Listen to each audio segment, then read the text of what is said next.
আসসালামু আলাইকুম। Natural agro বিডির পক্ষ থেকে আপনাদের সবাইকে স্বাগতম। তো আজকে আমি যে বিষয়ে কথা বলবো সেটা হচ্ছে কীভাবে এই গরমে হাঁসের জন্য অনুকূল পরিবেশ সৃষ্টি করা যায়। আসলে যে তাপমাত্রায় কিন্তু আপনার হাঁসের ডিমের প্রোডাকশন বলেন অনেক সময় 50% নিচে চলে আসে। তখন মনে করেন যে খামারটা লসের দিকে চলে আসে। তো কীভাবে এই ডিমের প্রোডাকশনটা একটু বাড়ানো যায় এবং এই তাপমাত্রার ভিতরে কীভাবে হাঁসগুলোকে সঠিক পরিচর্যা করা যায় সে বিষয়ে একটু কথা বলবো। তো দেখতে পাচ্ছেন আমার পর্যাপ্ত এখানে পানির ব্যবস্থা রয়েছে এবং এখানে কিন্তু অনেকটা বেশ ছায়াযুক্ত জায়গা রয়েছে, যেহেতু এই জায়গাটা আমি পরে বাড়িয়েছি গরম দেখে। তো হাঁসগুলো কিন্তু বেশ ছায়ার দিকেই বেশি রয়েছে, দেখতে পাচ্ছেন এর নিচে কিন্তু ছায়া। তো ছায়াযুক্ত হওয়ার কারণে কিন্তু হাঁসগুলো সেখানে ভিড় করছে, আর এখানে পর্যাপ্ত পানির ব্যবস্থা রয়েছে, যার কারণে কিন্তু হাঁসগুলোর এই গরমে আমার প্রোডাকশন 75%-এর উপরে রয়েছে। তো কিছুক্ষণ আগে একটা ভদ্রলোক ফোন করছিল, ওনার বেশ 2000-এর হাঁসের খামার আছে। উনি ফোন করে বললো যে তার প্রোডাকশন 40%-এর নিচে চলে আসছে। তো আমি তাকে একটা পরামর্শ দিলাম যে যাই হোক আবহাওয়ার দিক থেকে একটু খেয়াল করতে, যেহেতু আবহাওয়ার সমস্যা, এই আবহাওয়াটা একটু অনুকূলে নিয়ে আসতে হবে কৃত্রিমভাবে।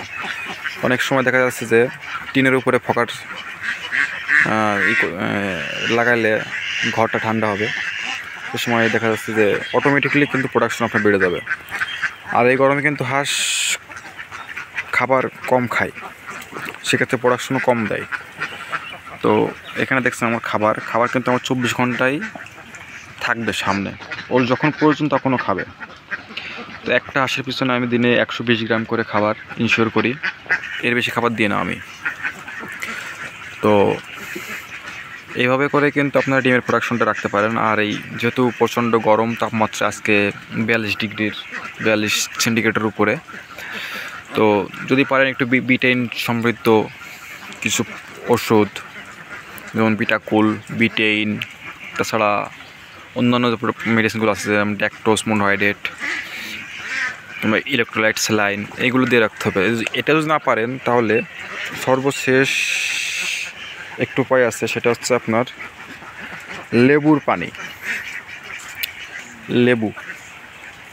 কাগজে লেবু 1 লিটারে 5 মিলি করে লেবুর রস দিয়ে দিবেন। সাথে যদি পারেন একটু প্যারাসিটামল ট্যাবলেট দিয়ে দিবেন, তাহলে কী হবে, এই গরমে হাঁসের শরীরটা ঠান্ডা থাকবে, শরীরে তাপটা আসবে না। এভাবে কিন্তু হাঁসের প্রোডাকশনটা নিয়ে রাখতে পারেন। আর খাবারটা একটু যেন ভালো উন্নত খাবার হয় সেদিকে একটু খেয়াল রাখবেন। তো এখানে দেখছেন আমার কিছু মোরগ রয়েছে এবং কিছু মুরগিও রয়েছে। তাহলে মোরগ কিছুদিন ঢুকাইছি, যেহেতু আমি এখন হাঁসের বাচ্চা উৎপাদন করব, এই ভাবনা থেকে কিন্তু কিছু মোরগ ঢুকাইছি।